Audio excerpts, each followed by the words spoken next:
Three, two, one. You ready? Listening to the Real Pineapple Podcast Network.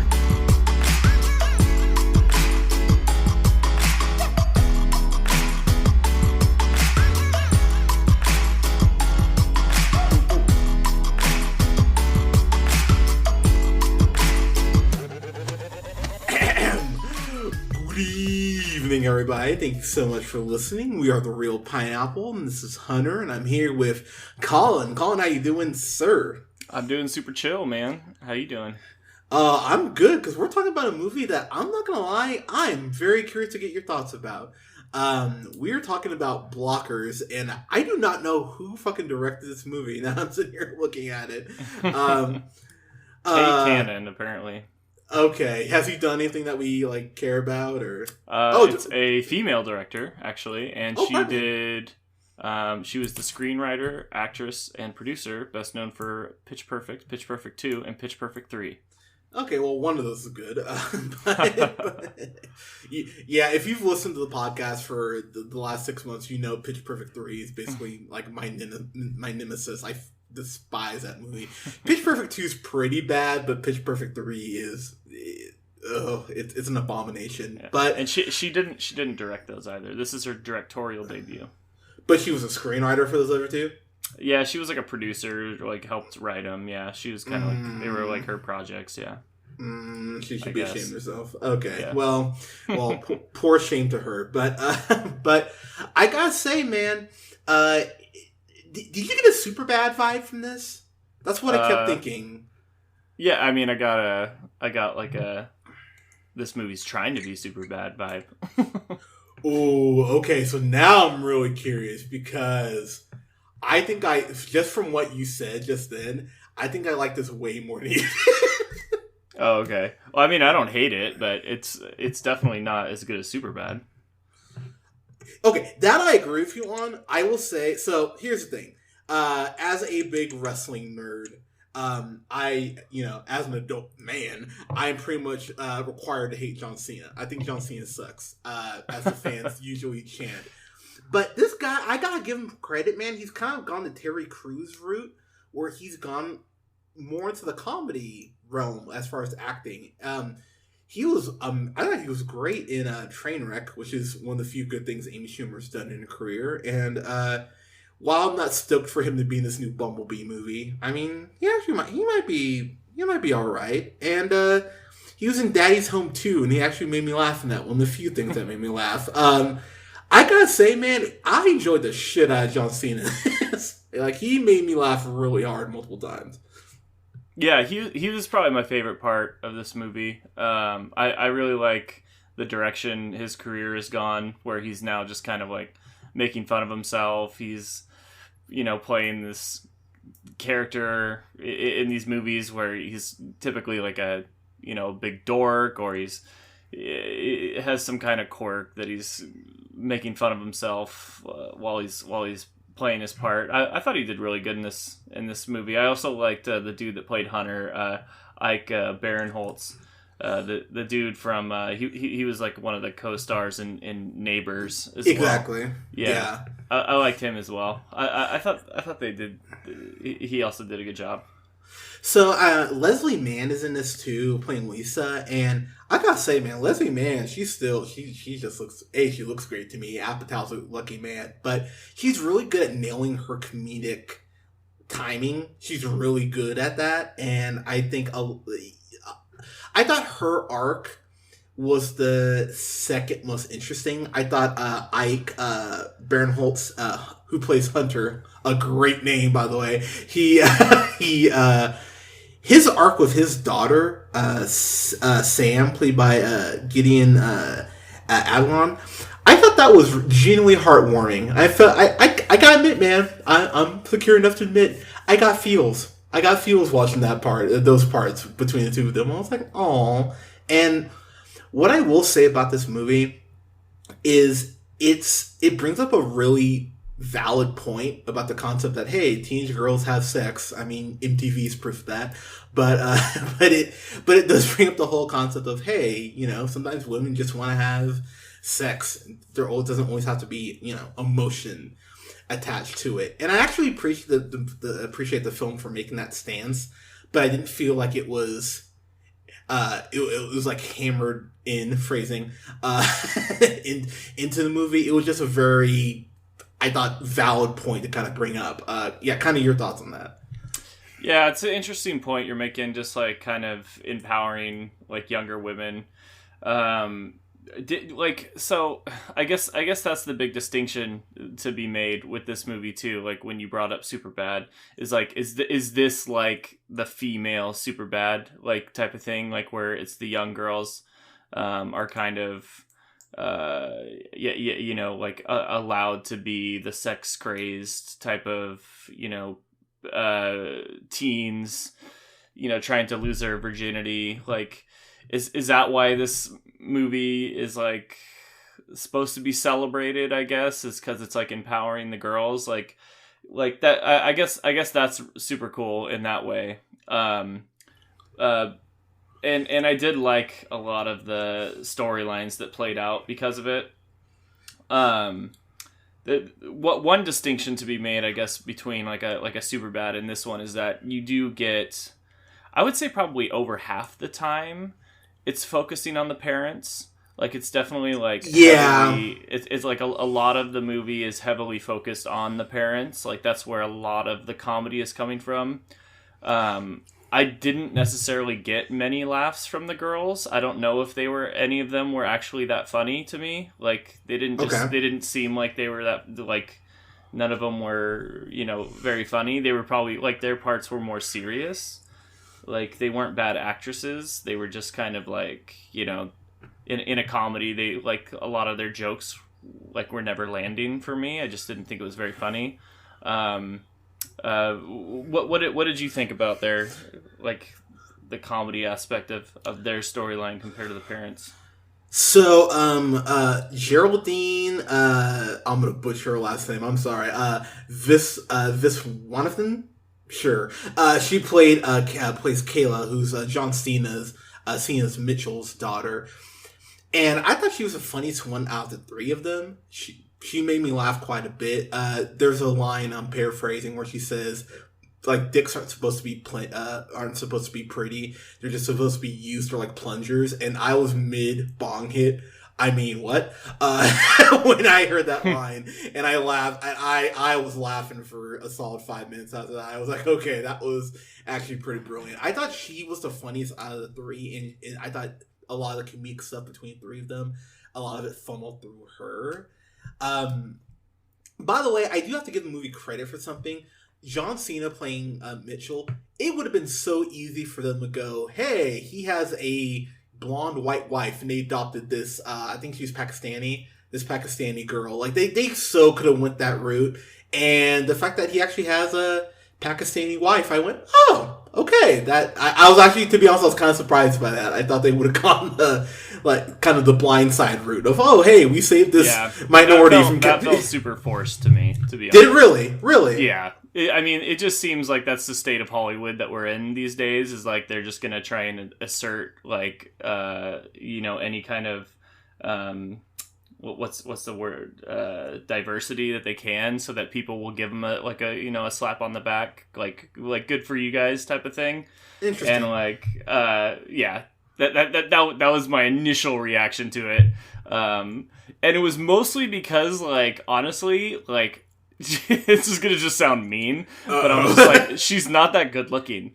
Damn. But like, I mean, compared to like who John Cena's with in real life, like Nikki Bella, I was just like, she's no Nikki Bella. I mean, like, it was just kind of, I don't know. It was just funny how that played out. I was like, okay, that's cool. That's what we're doing. That's good for you guys, right? Like. Make sure that you gotta watch your P's and Q's here.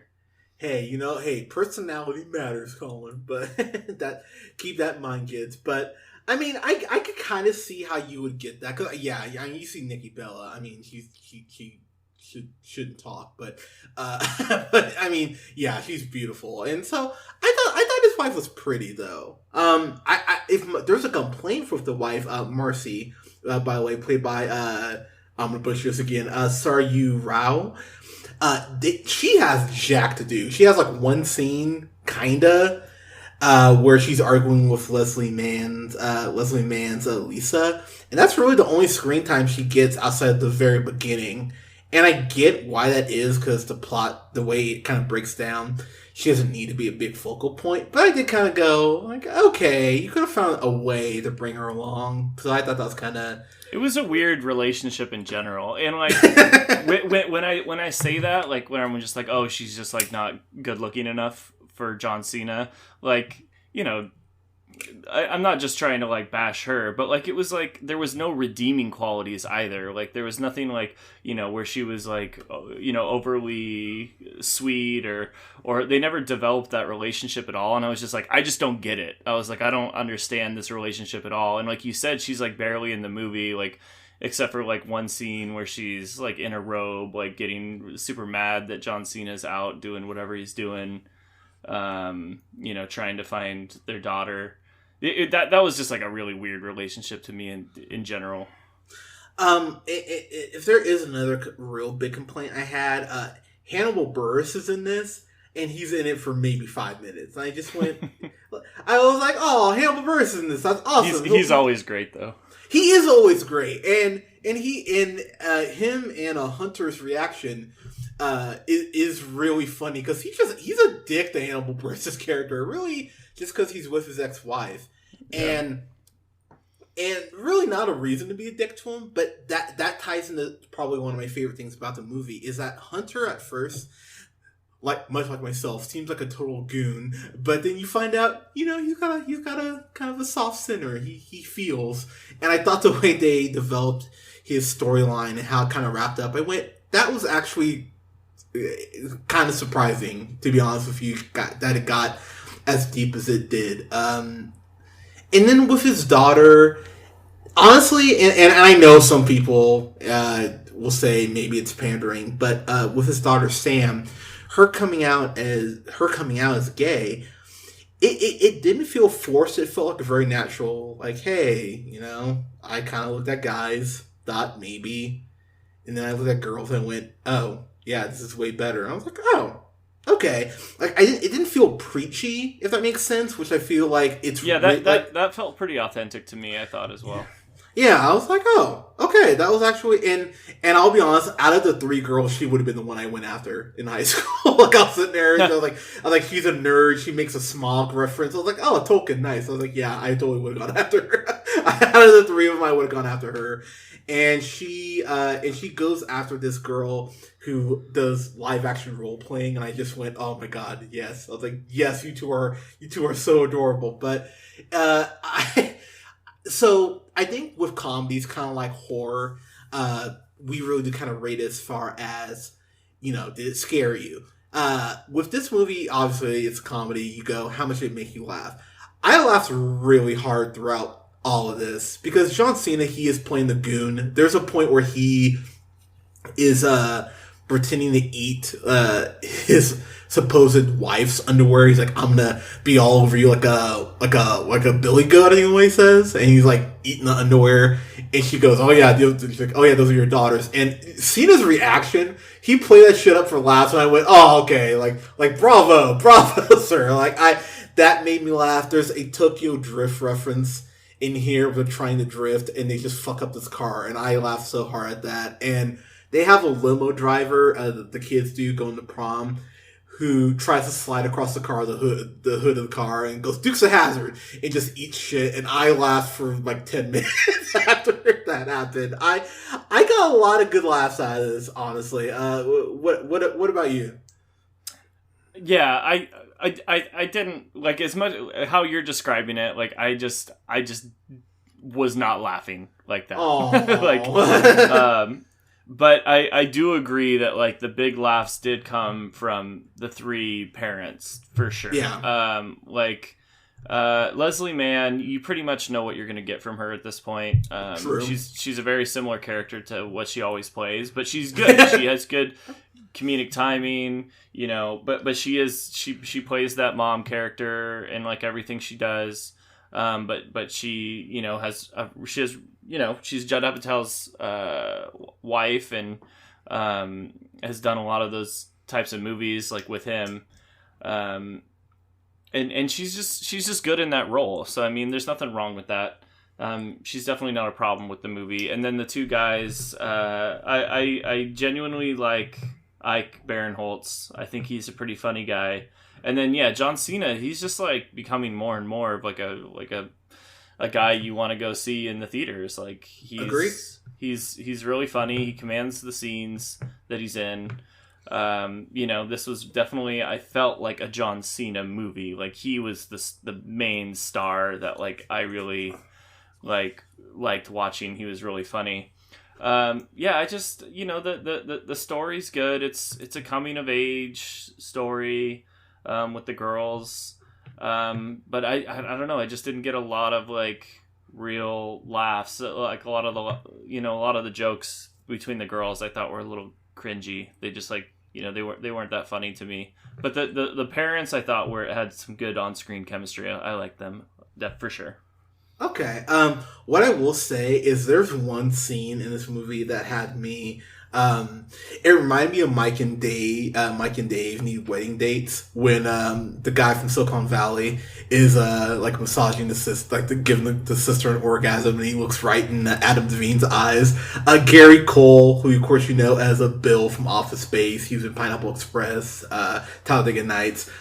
He's in this movie playing one of the kids from high school's dad, and he's just banging his wife.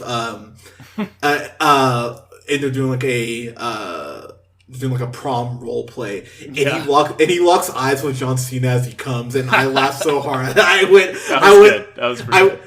okay, I was like, all right, movie, well done. The thing about this movie is that as it does go on,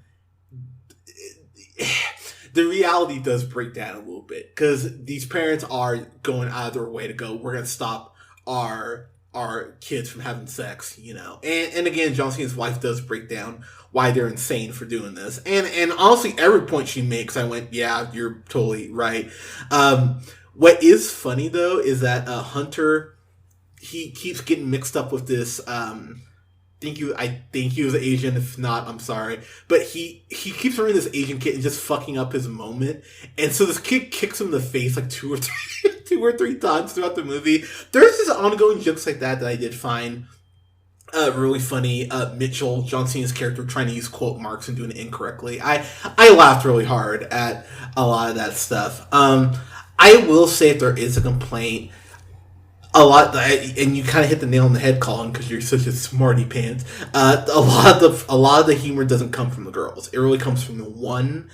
Everything else is more played dramatic between the girls, which I think you'll either hate that or you'll really enjoy it, like I did. But I understand how, if you compare it to something like Superbad, where so much of the humor comes from Jonah Hill, Michael, and I almost said Michael Scott, and Michael Cera's characters, that you'd be kind of disappointed watching this, if that makes sense. I think the way they play the plot, I think it works for the movie, but I do understand that some people kind of go, I didn't like that as much. Yeah, there was like there was I was just remembering there's like the guy, there's like the high school kid that like has all these drugs, right? And he can like make any kind of drug, and the one girl is just getting like super fucked up on drugs the whole times. Yeah. And it's just like, it's so unrealistic because she's just like taking all these different drugs and they just like wear off after like 30 minutes or something. And like all that, just like, you know, it was like I just felt like it's like that standard like recipe for these comedy movies. They're like, oh wait, well we have to have them doing drugs so they can have the funny I'm on drugs scene, but then it just like wears off.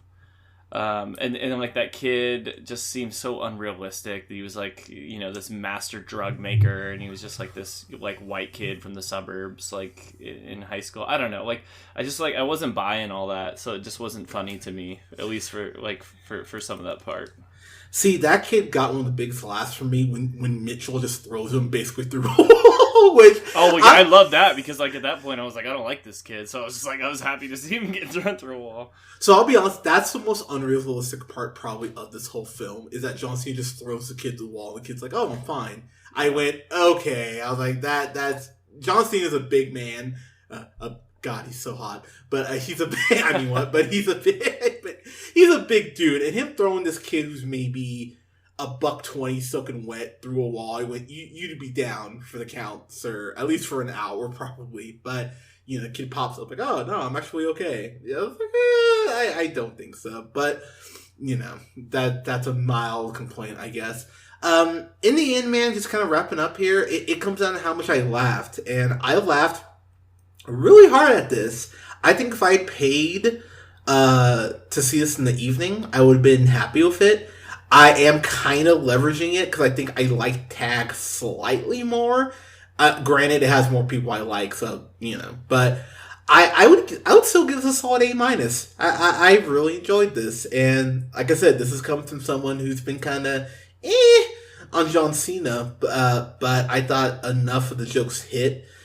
And I thought the emotional stuff hit way more than I was surprised. And that's actually why I'm giving it A-, because I think about how Tag ended and how I just went, oh, you're kind of out of fan-fucking-tastic. You kind of ruined it.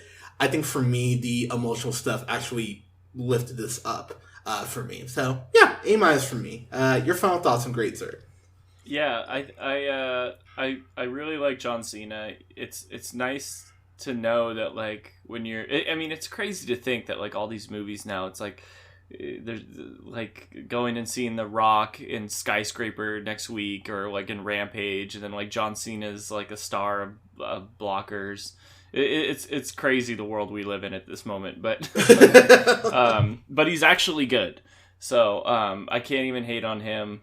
I definitely laughed. Like it was like fairly enjoyable to me. It just I don't know. It just didn't like. It didn't resonate with me as much. So, I enjoyed it. Some of it I thought was kind of boring. Some of it kind of dragged, or it was a little cringy, like a couple eye roll moments. But overall, like, John Cena and the other parents, like, really carried the movie through and helped it be, pretty enjoyable. So I couldn't give it anything less than a B-. I at least would like watch it again and get some laughs. So okay, fair enough. And the thing is, this isn't one of those movies where if someone was like, "Oh, to give it a B or B-", I'd be like, "What?" Like, you know what I mean? Like, I just personally enjoyed it enough to give it an A-. But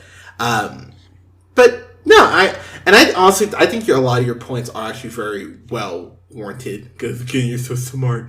But for me, I was like, yeah, I enjoyed this. So, hey, fair enough, guys. So yeah, and I get it. And I watched it with Nikki and my her parents, and they clearly were enjoying it more than me. They were laughing more than me. Like, interesting. They really liked it. They probably would have given it an A.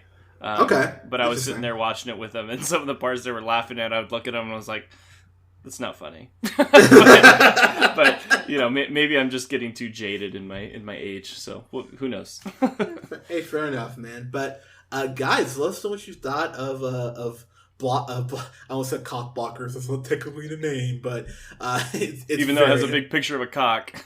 Yeah, big rooster. Yeah, exactly. But guys, what did you think of the movie? Let us know in the comments below. You can subscribe to us on Podbean, iTunes, Google Play, and SoundCloud at The Real Pineapple. Go ahead and give us 5 stars. Let us know what you think of the podcast. You can follow yours truly on the Twitter at JHunterRealPineapple. You can follow Scott on Twitter at NearmanTheFirst.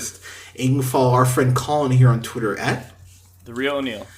And you can like us on Facebook at The Real Pineapple. Guys, thank you so much for listening. We'll have reviews up this weekend for Hotel Transylvania 3, which I'm not looking forward to. I love the first one. That second one just kind of made me go, that's right, I hate Adam Sandler. So this is the rubber movie. We'll see, but I'm not looking forward to it. And we're basically having a Dwayne Johnson weekend because we're reviewing Rampage and Skyscraper in the same weekend. 66.6% of our movies are going to be Dwayne Johnson.